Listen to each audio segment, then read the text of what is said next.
avec ma mention, moi, bêtement, je ne savais même pas la différence entre une fac et Sciences Po. Enfin, voilà. Donc, moi, je suis allé m'inscrire à Sciences Po. Donc, c'était automatique. Quand vous avez la mention, hein, vous avez le droit de vous inscrire en première année, enfin en année préparatoire, on appelle ça. Et alors, ma mère a cru que ça y était. Elle sentait déjà les Edelweiss. Et donc, ils se sont dit, ça y est, on a. Et alors, elle allait.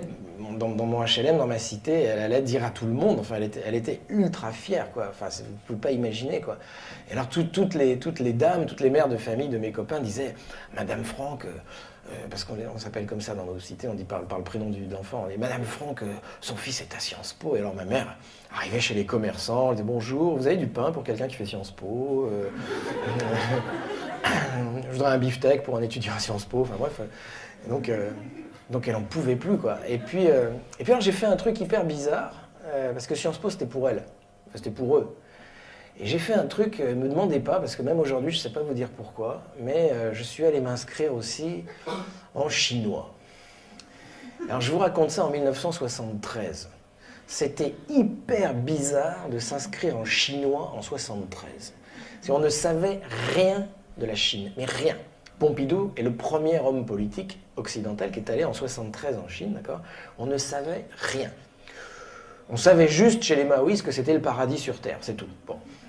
Et donc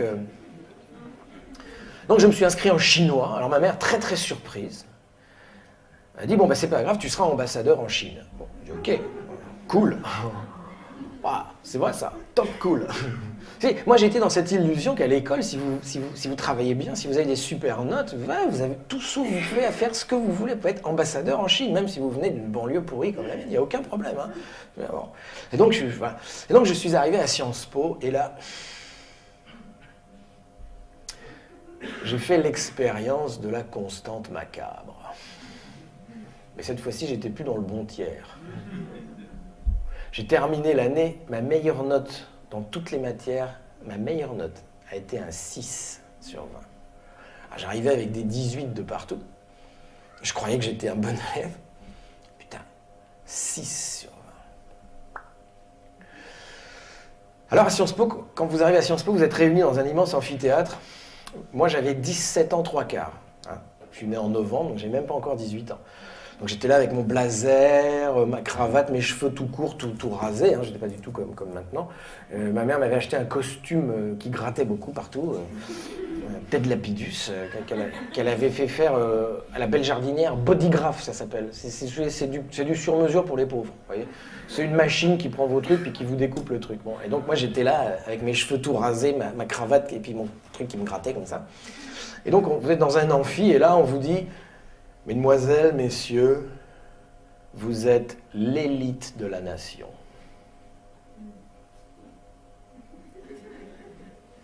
« 17 ans. Et là, tu dis, ouais, au fond, c'est vrai.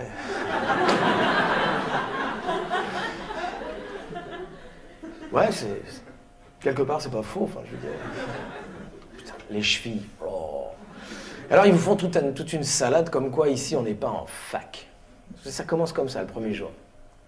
Donc, vous comprenez tout de suite que la fac, c'est ce truc atroce, c'est horrible, avec des poux et des puces, d'accord? Et que vous êtes dans une grande école. On vous dit, mesdames, mesdemoiselles, les garçons, c'est fini. Messieurs, les filles, c'est fini.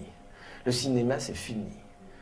Vous allez travailler comme jamais vous n'avez travaillé. Et à la fin de l'année, la moitié d'entre vous passera dans la classe suivante. Voilà, tu regardes le mec sur le banc d'à côté.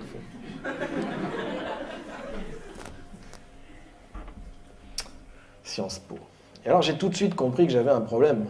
J'avais un problème avec mon nom. C'est à Sciences Po, j'étais de nouveau... Moi j'étais Mokhtar à Sciences Po, d'accord?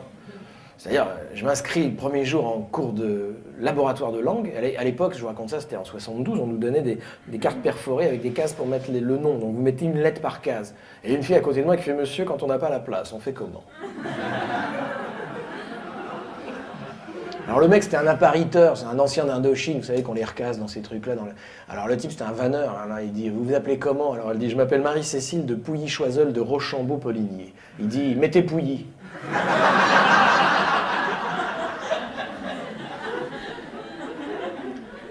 Alors moi, j'avais un énorme handicap, je m'appelais Lepage.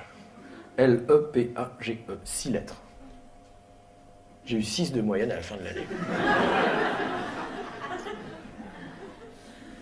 Monstrueux. Et donc, sur le moment, j'ai pas compris. J'ai travaillé, mais j'ai bossé.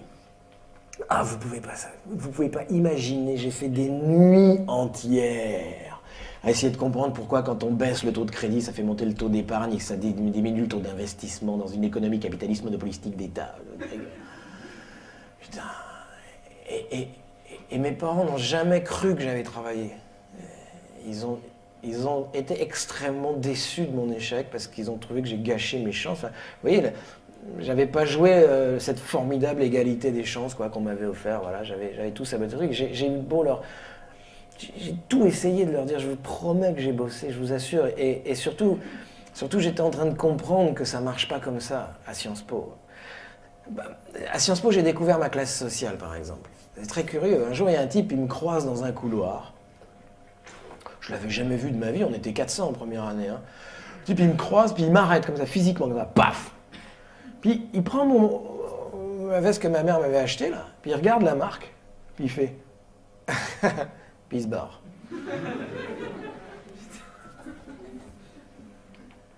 Ah oui. Le problème, c'est que j'ai vite compris que je faisais pas partie de là. Enfin, j'ai découvert quelle était ma classe sociale. J'ai découvert qui ils étaient, eux. Et j'ai découvert qu'on jouait pas dans la même cour, que jamais. Là, un mec sympa, il m'a dit « Ah, père », parce qu'ils disent pas papa, ils disent père là-bas. Le père m'a dit que si je ne fumais pas, à 18 ans, il m'offrirait 35 hectares de blé. Converti, ça faisait une somme délirante dans la Beauce, tu vois. Et moi, je fumais pas, j'avais pas 20 briques à l'arrivée, quoi, tu vois. Enfin, je veux dire, bon. Et puis alors, on s'invite mutuellement. Alors ça, c'est très piégeant, ce truc-là. Vous savez, on est 25 dans un TD, on s'invite, mais il faut rendre l'invitation. Hein. Moi, je l'invitais pas. Hein. Dans mon F3, on serait pas tous tenus. Enfin, je veux dire. Et donc moi, je suis allé à Deauville, je suis allé dans des bars. Le mec dans le 17e, le fils du préfet de Paris, type sympa comme tout. Ils sont sympas, hein, les riches. Ils sont sympas. Hein, et donc, le type, il nous emmène chez lui, on arrive en face du parc Monceau, un super immeuble. Alors, il me dit, ah ben, c'est là, j'habite là. Et moi, je lui dis, lequel? Il me dit, bah, tout. Ah, d'accord. 6 étages. Il y avait un balcon, je ne savais pas que ça existait. J'ai fait le tour du pâté de maison dans le 17e arrondissement d'un immeuble entier sur le même balcon. Je me suis perdu chez lui. Énorme. Et donc, si vous voulez, ce mec-là, il est passé en 2e année. Moi, pas.